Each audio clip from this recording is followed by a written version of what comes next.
હાલમાં જ રાજસ્થાનમાં પદયાત્રા કરી રહેલા જૈનાચાર્યને ઇરાદાપૂર્વક ટ્રક દ્વારા કચડી તેમની હત્યા કરાઈ હોય, જેને લઈ સમગ્ર જૈન સમાજમાં આક્રોશ જોવા મળી રહ્યો છે। ત્યારે સુરતમાં જૈન સમાજ દ્વારા રેલી કાઢી આ નિર્મમ હત્યા અંગે એસઆઈટીની રચના કરી આરોપીઓ સામે કડક કાર્યવાહીની માંગ કરાઈ હતી।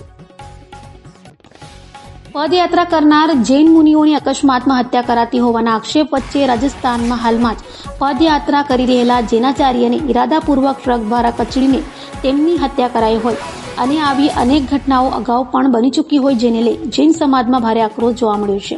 ત્યારે ફરી આવું ન બને તે માટે જૈન સમાજ દ્વારા એક વિશાળ રેલી કાઢવામાં આવી હતી અને સુરતમાં જૈન સમાજ દ્વારા મોટી સંખ્યામાં રેલી કાઢ્યા બાદ વડાપ્રધાનને પત્ર લખાયો છે, જે સુરત કલેક્ટર દ્વારા રાષ્ટ્રપતિને મોકલાયો હતો।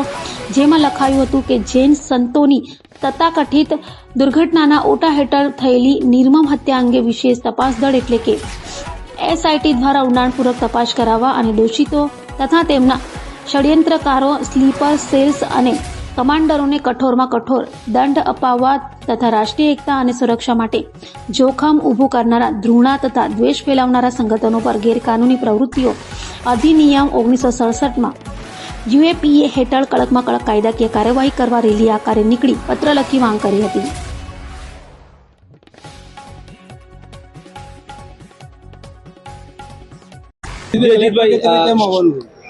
આજે કલેક્ટર ઓફિસે એટલા માટે આવવાનું થયું જૈન સમાજને, ચતુર્વિશ્રી સંઘને, કે પાલીની બાજુની અંદરના એક ગામની અંદરમાં એક મારા સાહેબ જ્યારે વિહાર કરતા હતા, મતલબ કે પગપાળા ચાલતા, અમારી જે પરંપરા છે એમાં ચાલતા હતા, ત્યારે એક ટ્રકવાળાએ, ટ્રક ડ્રાઈવરે જ્યારે ટ્રક એના ટ્રેક ઉપરથી ઉતારીને 10 ફૂટ જેટલા દૂર મારા સાહેબ ચાલતા હતા ત્યાંથી ટક્કર મારીને ફરી પાછા એ ટ્રેક ઉપર સાહેબને ટક્કર મારીને ઉપર આવ્યો અને સાહેબની હત્યા, રીતસર હત્યા જ કરેલી છે। એના અનુસંધાનમાં અમે આવેદનપત્ર આપવા માટે કલેક્ટરશ્રીની ઓફિસે પધાર્યા છીએ।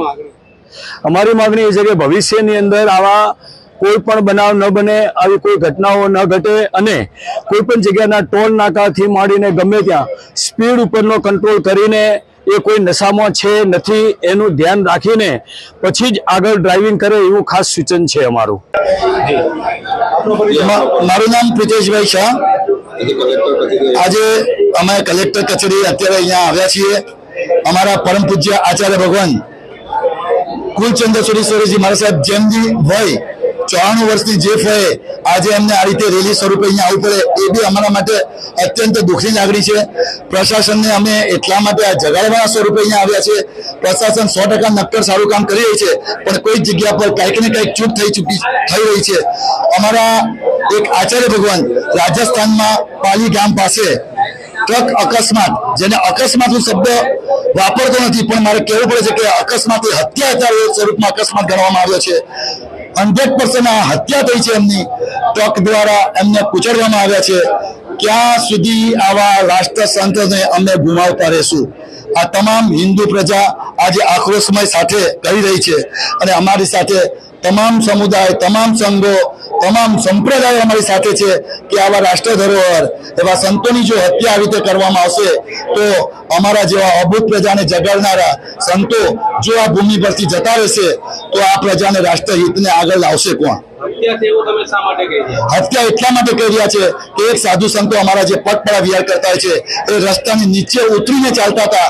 આજે રાહબંધી જે આપણી ભાષામાં કહી શકાય, જે કાચો રસ્તો, જ્યારે એક ફૂલ સ્પીડમાં આવેલી ટ્રક અને નીચે રસ્તામાં ઉતારે છે અને સાધુ ભગવાનને કચડીને ફરી પાછી એના રસ્તે આવી જાય છે, તો અને તમે શું માનશો? અમારી પ્રશાસનને આ જ માંગણી છે, તમે એને શું માનશો?